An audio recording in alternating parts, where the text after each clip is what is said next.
Hi good humans, my name is Ragini and I'm the director of this episode of Spectrum. We're very excited to be partnering with AARP again, especially during the special month of May, which is also the Asian Pacific American Heritage Month. We're celebrating this month-long celebration with AARP, the nation's largest nonprofit organization, working to improve the lives of 50 plus and their families. We absolutely love AARP and their mission to empower people to choose how they live as they age. In fact, we previously partnered with them for another episode of Spectrum.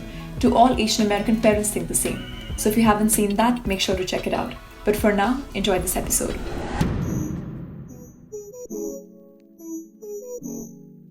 Hi everyone, my name is Michelle. I'm studying chemical engineering right now. I'm a Cambodian American woman. My name is Julie. I was born in Korea and I've been in the States ever since I was 4. I teach Asian American Studies at Cal State Long Beach. My name is Aisha. I was born in Pakistan and I run a used car dealership.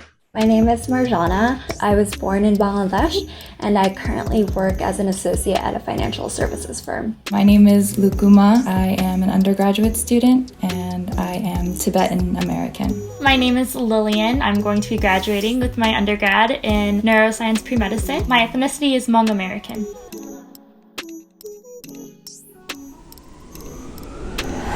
I am expected to be docile. 3, 2, 1, go. Yeah, I think people look at me and expect me to have soft opinions. In my kind of assertion, I can tell that they did expect me to play into that stereotype and they're surprised that I didn't. And then they quickly then shift from, okay, she's not a lotus flower, she's a dragon lady. Got it.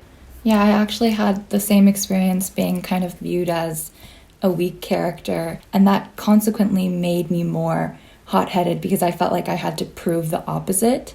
So in middle school, like late middle school, early high school, I was really rowdy and I would, argue with people all the time. But I'm fortunate enough that within my own family, especially with my father, he really stood up for me. I remember one time when I was sitting at the dinner table and we had guests over for dinner and one older man was like, okay, like you're dismissed, you can go now. And my dad was like, no, I want her to stay. Like we're having a conversation. And he let me kind of contribute and debate with them. And I think that's always been a really important experience for me. My cousin in Pakistan, she is the perfect docile woman and she is very quiet and sweet and it almost sounds like she's whispering all the time, and everyone in my family praises her and says that she's the perfect girl.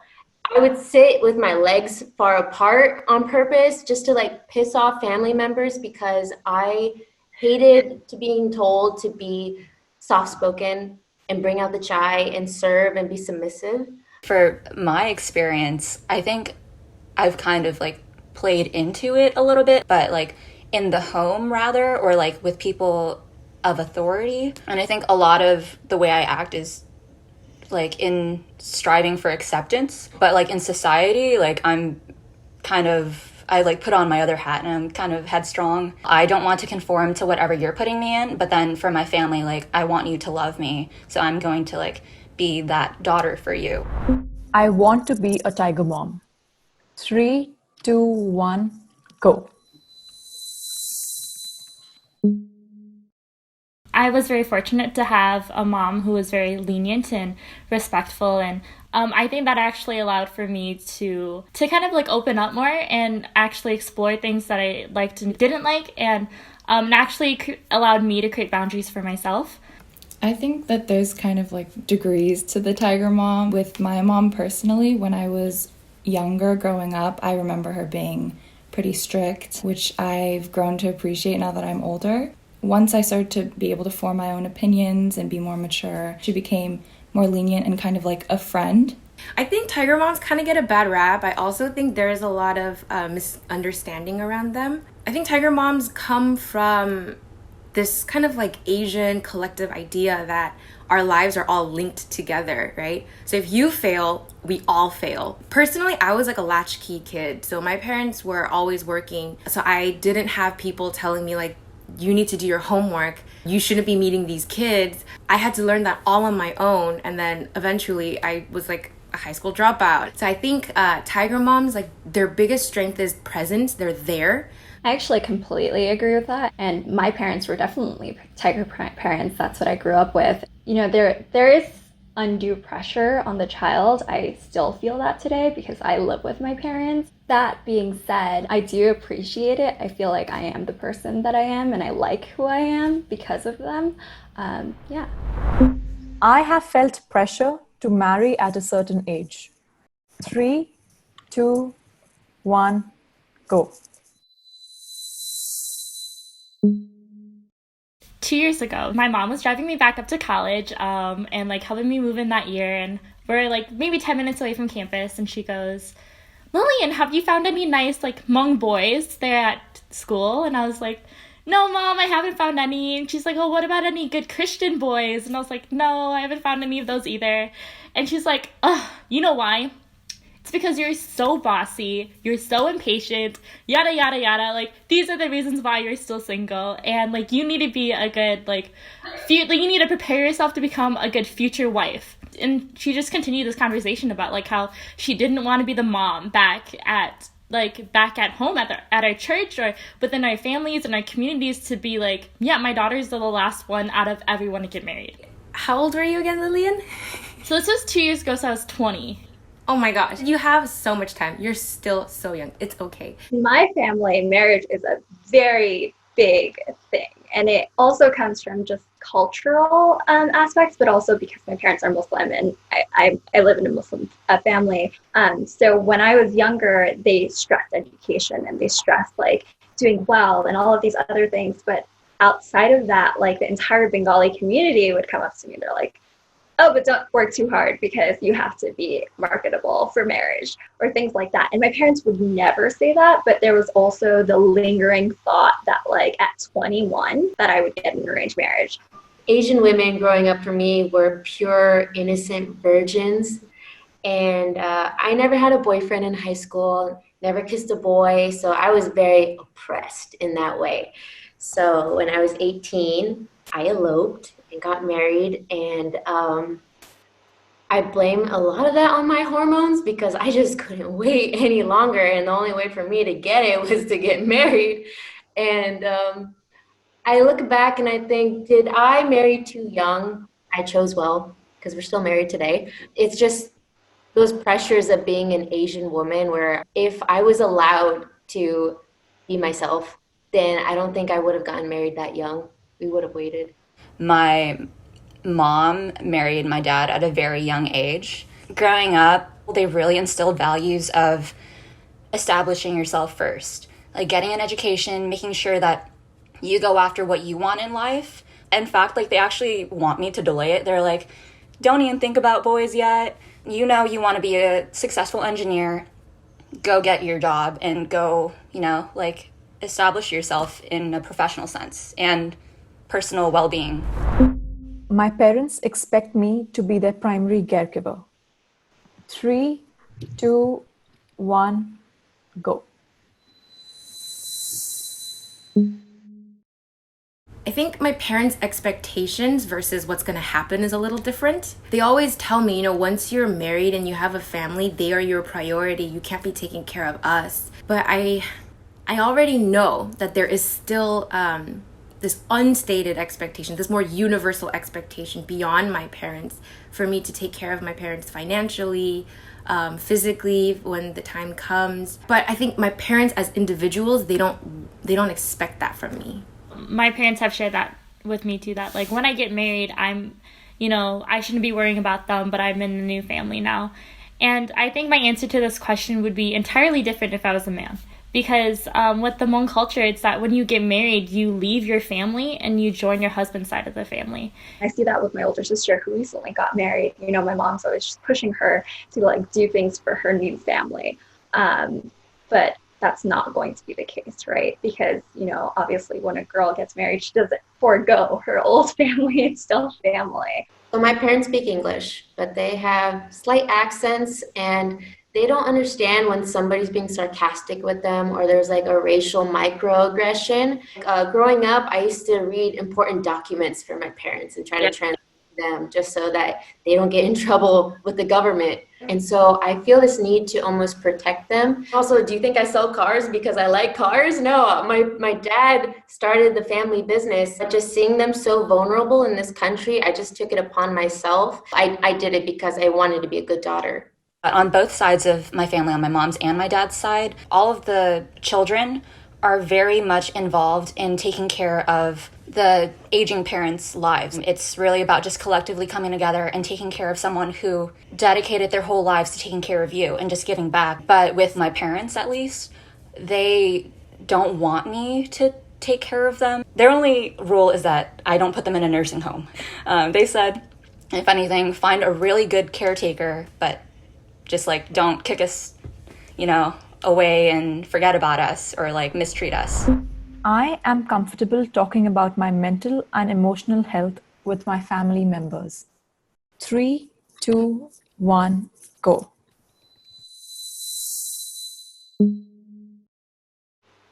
Hell no. I never feel like I have the right to be sad or upset. I remember telling my dad for the first time that I was depressed, and he just looked at me and laughed. It's like, what do you have to be depressed about? And it's hard to explain to a man who literally started working when he was 12 years old, a man who had to say goodbye to his mom and dad and immigrate to this country. And then like a few months later, they died. So it's like, I just like sweep it under the rug. I think that there's such a stigma associated with mental health. And that's why it's so difficult in my family to talk about it, because I think for Bengalis in general, mental illness equates to crazy, like just being crazy. And like for my parents, it's like, you're either crazy or you're not, right? But I remember the first time that I really realized that I was depressed. It was when I was in college and I attended Columbia, and I remember just being very upset, and I couldn't tell that to my parents, but I just told them like, I really didn't want to feel this way or go to the school. And I remember my mom saying, well, at least you got to go. And I was like, oh, well, now I can't feel bad because like you never had that opportunity. So like, I think a lot of mental illness, a lot of what we feel now is very different from our parents' experiences. And so they can't necessarily like relate to it. My story is a little different because I actually had depression when I was 7. And so I was a little kid, and I was lucky enough to have parents who took me to a clinic to get help. I know within the Hmong community, we are very spiritual people. So if you do have a mental health illness, it's not like other factors. It's like your spirit. It's your soul. Something's wrong with your soul. You both talked about having guilt, like knowing that your parents went through so much. And, you're here living like a life better than they could, but you're still feeling down. You're still feeling depressed. You still have anxiety. And I think a big thing of that is like generational. There's such thing as like generational depression, mental health. It impacts you all. Yeah. I completely agree with you about the kind of the cultural gap and the generational gap. I think also my parents' language, they just grew up not even hearing about such a thing as mental health. I can talk to my family if I'm not feeling well. I can talk about the problem, but I think I do not directly use words like I don't feel mentally well or I feel depressed, because I think there is such a stigma attached to those words in the larger Asian community and in my community. I feel at home in America. 3, 2, 1, go. It's kind of funny how like Asian people like can be used as kind of a prop to further like people's agendas. Like we can be seen as a model minority, and like, okay, why aren't other ethnicities or racial groups, like performing as well as them? But now it's like, okay, we're kind of cast in a light where we're like the reason for, this current issue that we're all facing globally. Like it's your fault. And that's why a lot of people are being like physically like attacked. It feels a little isolating. There's like not many people who are allies for us, but they're just like, okay, yeah, don't target people because they're Asian. But like I still feel at home because I grew up here, I live here, and this is home for me. I actually feel very differently. So I was born and raised in the US, lived there for 20 years, and just now in August, this past August, moved to Tokyo. I feel much more at home in Asia, actually, than I do in America. I think it's just been all my experiences kind of accumulated growing up, and I don't really miss America much, surprisingly. And that really surprised me because that's where I grew up. It's my native language, it's my native home. So I was raised both here in the United States and in South Asia, and I've never felt 100%. Like when I'm in Pakistan, I'm the American, and when I'm here, I'm the Pakistani. And so neither place has treated me as like I'm 100%. I belong there, and that's my home. And I've come to terms that, it's never going to be like that, but it's okay. This entire time that I've been here, like South Asians, Muslim Americans, we have been ostracized. And now I'm seeing there is this shift. It's going to East Asians, and my heart goes out to you guys, but it might never really go away. Once you get that hit, it kind of stays with your community. I was actually just going to say that. I mean, I am not personally affected. Like, I'm not part of one of the ethnic groups that's been harmed or targeted because of COVID-19. But speaking to 9/11 and the backlash from that, I don't see that going away. And I feel like this may not go away either. And it's unfortunate that minorities aren't allies always, and they should be, because in times like these, we need people to speak up for us when we don't have a voice or feel threatened. I think right now we kind of have this flourishing of Asian American storytelling, right? There's affirmative action, which, by the way, absolutely benefits Asian Americans too. So we see Asian Americans in these different spaces that we hadn't seen them before. But I think the yellow peril idea never really went away. That is what Asian Americans still are. And it's just, we can put as much paint over it as we want, but all it takes is one virus, and then that comes right back up. A lot of Asian Americans are like, we need other people to stand up with us. We need other people of color to condemn this. But I'm like, we didn't really step up for these other people either. We can't expect other people of color to care when they remember when they were going through something similar and we were like, sorry, I'm the model minority, I can't help you, I think there's such a trauma within each of our groups, and we don't realize that we'd be so much stronger if we could just see how similar we are. And also, despite 9/11, the reason why I selected Agree is because I still feel like I'm entitled to share the same spaces as other people, so I still consider the US my home. I feel like I belong here, and no one could really take that away from me, even if they try. I wish I could give you all a hug right now. It's really nice to know that other people share similar experiences and to learn about your backgrounds as well. Yeah, this has been really enlightening, just talking to people from all over with a lot of different backgrounds. So thank you for choosing such a diverse cohort. It's been really nice. Thanks again to AARP for sponsoring this episode of Spectrum. For over 60 years, AARP has been serving its people and their communities. They're also educating about frauds and scams and giving tips on how to lessen the stress and anxiety during this time. AARP also offers resources and tools to help us as we age, like tips on how to make homes safer for people to age in place, and even a free online caregiving guide that can help us begin to prepare to care for our loved ones. After all of us will either be a caregiver or need care. And during this time of social distancing, AARP has been giving tips and resources to help families and loved ones to connect socially and avoid social isolation. For more information on the many ways in which AARP is serving its community, please visit the website aarp.org/caregiving. Thank you for watching this episode, and I'll see you next time. And I think it feels really nice to be back on set. Looks a bit different, but yeah, it's a bit different.